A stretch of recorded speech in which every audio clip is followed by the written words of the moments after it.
لمز جنونیت by Alisha Khan episode number 25۔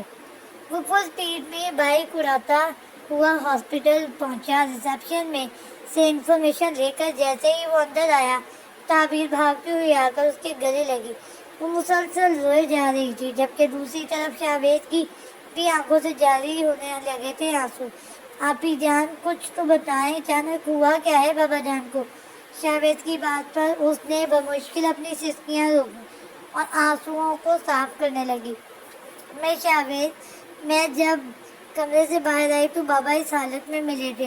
وہ ایک بار پھر سے رونے لگی تھی، تبھی ڈاکٹر وہاں آیا۔ آپ کے فادر کو ایڈمٹ کرنا پڑے گا، آپ فارم فل کر دیں اور فی پے کر دیں تاکہ جلد سے جلد ان کا ٹریٹمنٹ شروع ہو سکے۔ ڈاکٹر کی بات پہ شاویز نے اس بات میں صحیح لایا۔ وہ تعبیر کو وہیں چیئر پر بٹھا کر خود ریسیپشن پر گیا۔ وہاں بیٹھے لڑکے نے اسے فارم دیا اور پیسے بتائے، مگر اس کے پاس تو اتنے پیسے نہ تھے۔ کیا آپ اس میں سے کوئی رعایت نہیں کر سکتے؟ Please, it's urgent, please. Sorry sir, اس ہاسپٹل میں ایسے وارڈ میں کوئی رعایت نہیں کی جاتی۔ آپ پیسے لے آئے، پھر فارم فل کر دیجیے گا۔ وہ واپس چلتا ہوا تعبیر کے پاس آئے۔ شاویز، کیا کہا انہوں نے؟ آپ ہی جان، جو پیمنٹ وہ مانگ رہے ہیں اس وقت میرے پاس اس کی آدھی بھی نہیں ہے۔ شاویز مایوسی سے کہتا ہوا سر جھکا گیا، جبکہ تعبیر سوالیہ نظروں سے دیکھنے لگی۔ شاویز، کتنے پیسوں کی ضرورت ہے؟ تعبیر کی بات پر اس نے نظر اٹھا کر سامنے کھڑی بہن کو دیکھا۔ اس کی آنکھوں سے آنسو جاری ہونے لگے تھے۔ 1,50,000! اتنی بڑی رقم! اس کے پیروں تلے زمین نکل گئی تھی، مگر اس نے ہمت نہیں ہاری تھی۔ شاویز، ایک کام کرو، تم اپنے باس سے فون کر کے معلوم کرو، شاید وہ سیلری ایڈوانس میں دے دیں۔ میں بھی اپنے باس کو کال کرتی ہوں اور تھوڑے بہت سے جو پیسے میرے پاس ہیں ان پیسوں کو بھی ملا کر دیکھتے ہیں۔ انشاءاللہ جلد بابا جان ٹھیک ہو جائیں گے۔ تعبیر نے اسے حوصلہ دلایا۔ انشاءاللہ آپی جی، ٹھیک ہے، میں بھی آتا ہوں۔ وہ جلدی سے اپنا موبائل اور بائک کی چابی لیے باہر چلا گیا، جبکہ تعبیر اپنے باس کو کال کرنے لگی۔ ہیلو سر، مس تعبیر علی، آپ کہاں ہیں؟ آج آپ کیوں نہیں آئیں؟ نہیں، تعبیر کو کچھ عجیب لگا اپنے باس کی سرد آواز سن کر۔ اسے کچھ غلط ہونے کا احساس ہوا۔ سر، وہ میرے بابا جان کی طبیعت ابھی آگے وہ کچھ کہتی جب اس کے باس چلانے لگا۔ بس کر دیں مس تعبیر علی، آپ ہمیشہ ایسے ہی بہانے بنا کر میٹنگز مس کر دیتی ہیں۔ آپ کی وجہ سے اتنا بڑا پروجیکٹ ہمارے ہاتھ سے نکل گیا۔ کیا جانتی ہیں آپ؟ تعبیر کو اس وقت کچھ سمجھ نہیں آ رہا تھا کہ وہ کیا بات کرے۔ سر، آئی ایم سوری، مگر ایمرجنسی تھی۔ سر، مجھے آپ سے ایک ریکویسٹ کرنی ہے، پلیز ہو سکے تو مجھے میری سیلری ایڈوانس میں دے دیں کہ مجھے پیسوں کی بہت ضرورت ہے۔ تعبیر کی آواز سے پتہ چل رہا تھا کہ وہ اس وقت واقعی مشکل میں ہے۔ ریکویسٹ تو میں آپ سے کرتا ہوں، آئندہ یہاں کال مت کیجیے گا اور یہاں قدم رکھنے کی کوشش بھی مت کیجیے گا، کیونکہ آپ ہی کی وجہ سے ہمیں اتنا بڑا نقصان اٹھانا پڑا ہے۔ اب مزید ہم آپ کو یہاں نہیں رکھ سکتے، آپ کو جاب سے نکال دیا گیا ہے۔ خدا حافظ۔ اس کے باس نے غصے سے کہتے ہوئے فون بند کر دیا، جبکہ تعبیر کو لگا اس کا سر چکرانے لگا ہے۔ سین چینج۔ میں نہیں جانتا کہ تمہیں مجھ سے محبت ہے بھی یا نہیں، لیکن اتنے عرصے میں یہ ضرور جان گیا ہوں کہ مجھے تم سے محبت ہونے لگی ہے۔ تم میری زندگی میں بہت اہمیت رکھتی ہو مریم۔ وہ تقریباً 2 گھنٹے سے ایک ہی لائن کو بار بار ریپیٹ کیے جا رہی تھی۔ اس کا بس نہیں چل رہا تھا کہ وہ پورے گھر میں ڈانس کرتی پھرے۔ اوف، میں کیا کروں کیا کروں؟